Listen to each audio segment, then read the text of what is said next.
আসসালামু আলাইকুম, সবাই কেমন আছেন? অনেকদিন ধরেই পুডিং খেতে ইচ্ছে করছিল, তাই বানিয়ে ফেললাম একটা পুডিং। আর আপনাদের সঙ্গে পুডিংয়ের রেসিপিটা শেয়ার করছি। 1 লিটার পরিমাণ দুধ আমি জাল দিয়ে আধা লিটার করে দিব। দিয়ে দিব একটা এলাচ। এলাচটা পরে আমি উঠিয়ে ফেলবো। আর দুধ যখন জাল করব তখন অনবরত নাড়তেই থাকবো, যেন দুধের উপর কোনো সর না পড়ে। যদি সর পড়ে তাহলে ওই সরটা পরে ছাকড়া ছাকড়া দলা বেঁধে থাকতে চায়। দুধ জাল করে নেওয়া হয়ে গেলে অন্য একটা ফ্রাই প্যানে আমি ক্যারামেল তৈরি করে নিব। চিনি দিয়ে দিব পরিমাণ মতন, প্রায় এখানে 4 চামচের 5 চামচের 5-6 চামচ চিনি হবে। আর সামান্য পানি দিয়ে ক্যারামেলটা তৈরি করে নিব। ক্যারামেলটা যখন লালচে হয়ে আসবে এবং তখন অনবরত নাড়তে থাকবো যেন এটা পুড়ে না যায়। আর দেখবেন একটা কোণা থেকে কালার হচ্ছে, তখন ওই কালারটাকে অন্যান্য জায়গায় ছড়িয়ে দিবেন। এরপর যে পুডিংয়ের বাটিটা, যেটা আপনারা পুডিংটা বসাবেন, সেই পুডিংয়ের বাটির ভিতর ক্যারামেলটা সেট করতে দিয়ে দিবেন। আমার হাতে তাড়া থাকলে আমি করি কি, পুডিংয়ের বাটির ভিতর ক্যারামেলটা ঢেলে ফ্রিজের ভিতর ঢুকিয়ে রাখি, এতে হয় কি শক্ত হয়ে যায় তাড়াতাড়ি। এরপর 3টে ডিম নিয়ে নিয়েছি আর দিয়ে দিয়েছি লবণ।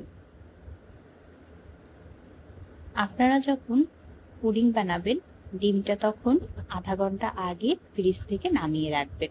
দিয়ে দিয়েছি স্বাদ মতন চিনি আর দিয়েছি ভ্যানিলা এসেন্স। আপনাদের কাছে যদি ভ্যানিলা এসেন্স না থাকে তাহলে এখানে এলাচের গুঁড়ো করে দিয়ে দিলেও হবে।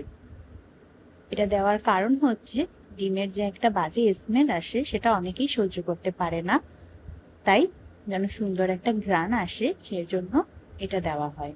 এরপর দুধ আর ডিম ভালো মতো মিক্স করে নিব। আমি এটাকে ব্লান্ডারে দিয়েছিলাম যেন একটু ভালো মিক্স হয়ে যায়। এরপর একটা ছেঁকনির সাহায্যে ছেঁকে তারপর মিশ্রণটা পুডিংয়ের বাটির ভিতর দিয়ে দিব।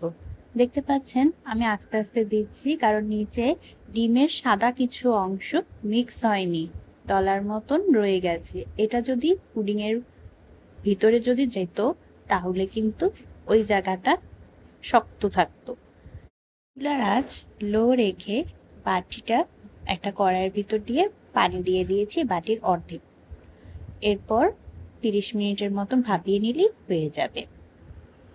30 মিনিট পর আপনারা একটা টুথপিক দিয়ে চেক করে নেবেন যে পুডিংটা হয়েছে কিনা। 30 মিনিটের বেশি পুডিং হতে সময় লাগে না। এরপর ফ্রিজে রেখে দিবেন পারলে সারা রাত, আর যদি হাতে কম সময় থাকেন অন্তত পক্ষে 3 ঘন্টা ফ্রিজে রাখবেন। দেখবেন পুডিংটা এতটা পারফেক্ট আর এতটা সুন্দর হয় খেতে। সবাইকে ধন্যবাদ সম্পূর্ণ ভিডিওটি দেখার জন্য। সবাই লাইক কমেন্ট করে পাশে থাকবেন। আল্লাহ হাফিজ and enjoy your life.